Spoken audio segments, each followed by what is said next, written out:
From the Hard Rock Cafe in Toronto, it's Ed the Sock live! Okay. It's 2017. We need to draw a line in the sand. Can we first, Max, can you show the first Steve Martin? There you go. We lost Carrie Fisher over the holiday period, a terrible tragedy. She was a real talent. And Steve Martin tweeted, "When I was a young man, Carrie Fisher, she was the most beautiful creature I'd ever seen. She turned out to be witty and bright as well."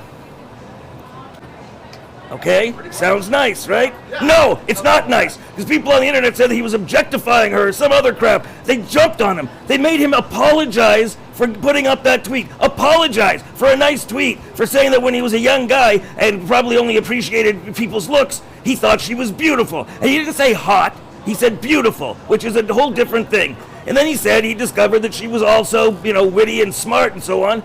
And that's when did he discover that? When it became more, apparent that she was witty and smart. Probably he met her, or he found out she was doing script doctoring and all the stuff that she did, or her novels, her books. That's when he found out she was witty and smart. So if he was only judging her based on her looks when nobody knew that she was actually an author, and was judging her based on her authorship when she became an author, what the hell is wrong with that? First of all, how dare you shit on how somebody mourns? Where is it your business? I got news, and mostly these days it's outrage warriors, most of whom are millennials. And I got news for you millennials. You don't own the internet. Okay? 2017, we're taking the internet back. I'm tired of letting children tell us how to be adults. You guys don't know your ass from a hole in the ground, and that's not your fault. You're young. It's not your fault. Every young generation thinks they know more than everybody else. But, and the truth is, they never do. Except when I was younger. So, enough. I'm not going to bow to your microaggressions. Microaggressions. You know what microaggression is? It's an itch. All right, you guys, everything microaggression and micro this and safe spaces. Fuck it. Enough. Okay? Time for everybody to grow up. You're a year older now. Get past all that being outraged for groups that never asked you to be outraged for them. It's pissing me off. And you know what the problem is? Is that every generation has their own thing. Their own thing. There was Beatlemania, and then the Stones, and then the boy bands. Every generation had something. But music is so frickin' awful now that there is nothing that defines a generation. So what is defining this generation? Outrage. Social justice. Now, social justice is not a bad thing in proportion, but they have no proportion. Did I ask you to do, is there another thing, another tweet from a yin? A person named Yin or something? No, I don't see Yin there. Not that one. Oh, here we go. Yeah, there we go. This is a thing that was posted about the party at Western, where people were dressing as various ethnicities. The costumes are indisputably and unequivocally offensive, tasteless, and should not be tolerated. Context and intentions have no bearing. That's Celeste Yim. Okay. First of all, this is the problem. Context always has bearing. She calls herself the world's first female Asian comedian. Well, Margaret Cho would probably think twice about that. But any comedian who says context doesn't mind, you're not funny. There's no way you're funny. There's no way. Okay? Someone who does a comedian who says that the context doesn't matter, I can imagine her jokes. She probably does knock-knock jokes and limericks. Okay, no comedian should ever say that context doesn't matter, but that is the problem. On the internet, when you put something up, you put up a joke, they take it out of context deliberately and try to make you look like some kind of Cro-Magnon. I once knew a guy who thought it was pronounced Cro-Magnon because he was trying to be smart, even though it's Latin and not French. Anyway, that's a diversion. All right, so, and the thing is, we really can't blame the millennials because who do you think raised them? You did. Okay, they didn't raise themselves. They didn't suckle at a wolf like Romulus and Remus. They were raised by people, by parents who spoiled them, who told them that everything they did was good. Parents who, what are you doing? Grooming you. Oh, parents who wanted kids given participation medals. Everybody's good. No one ever fails.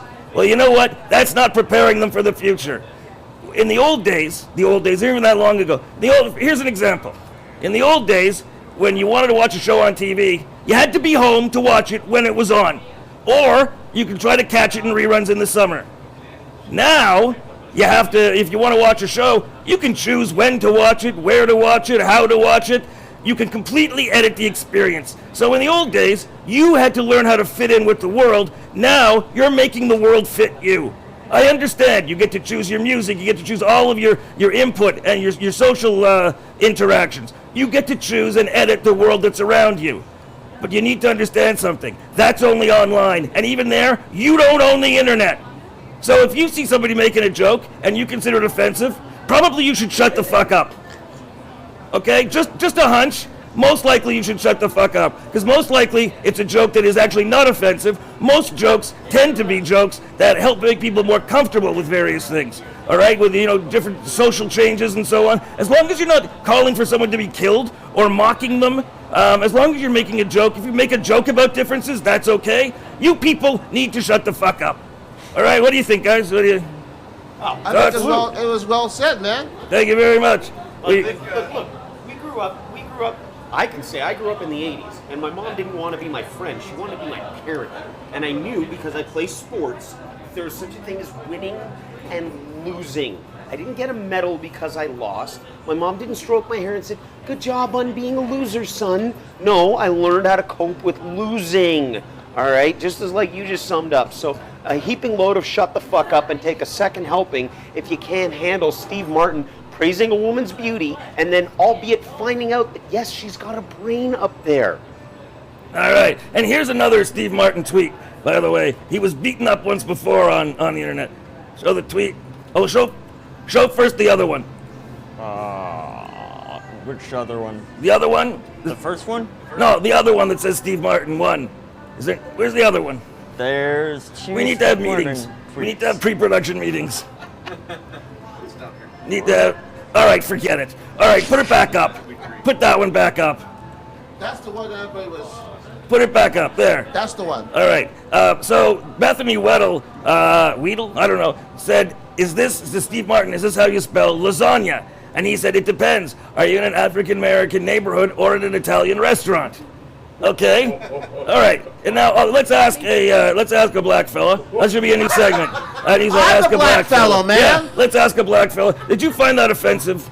No. No? Okay, that's good. We asked a black person. We represent. Thank you, Max. Because you know what? The thing about that thing is it's true. Is it not true that there are names in the African American community in the U.S., that's why American is there, that sound like lasagna and things like that? It's not really an insult. It's just making a comment about things around you. Oh, did people go crazy calling him a racist? First of all, he's a comedian. Comedians making jokes like that, they aren't racists. They're just laughing at things. When they say that people should be killed or things of that nature, when they start sounding like Dylan Roof, that's when there's a problem. Yes, Lonnie's putting up his hand. I Yes, got a Lonnie. question here, because I remember a few years ago in California, they wanted to make Ebonics, yes, Ebonics, core education language.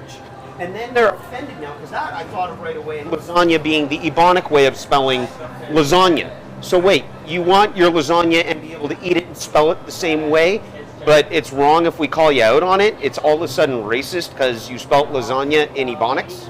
I don't get it. There you go. I don't get it. Yeah, and let's ask Max again, because he's black. Max, what about Ebonics? How did you feel about Ebonics?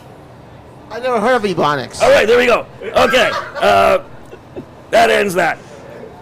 All right, so if you're outraged and pissed off, you can send that to me. Feel free, at Ed the Sock, or you can comment here on the show, because none of you comment. Because most of the audience are people who are used to just being receivers of programming, and so they don't feel the need to put their 2 cents worth in on everything, unlike millennials who think that something doesn't exist unless they comment on it. And so most people will watch our show, but not comment or hit like. Don't be afraid to comment. Go ahead, drop a comment. I won't bite your head off. And besides, if I insult you, I'll be giving you the same treatment I've given major celebrities. So how about that? It's like taking a night in a limo. But you don't have to be a douchebag about it.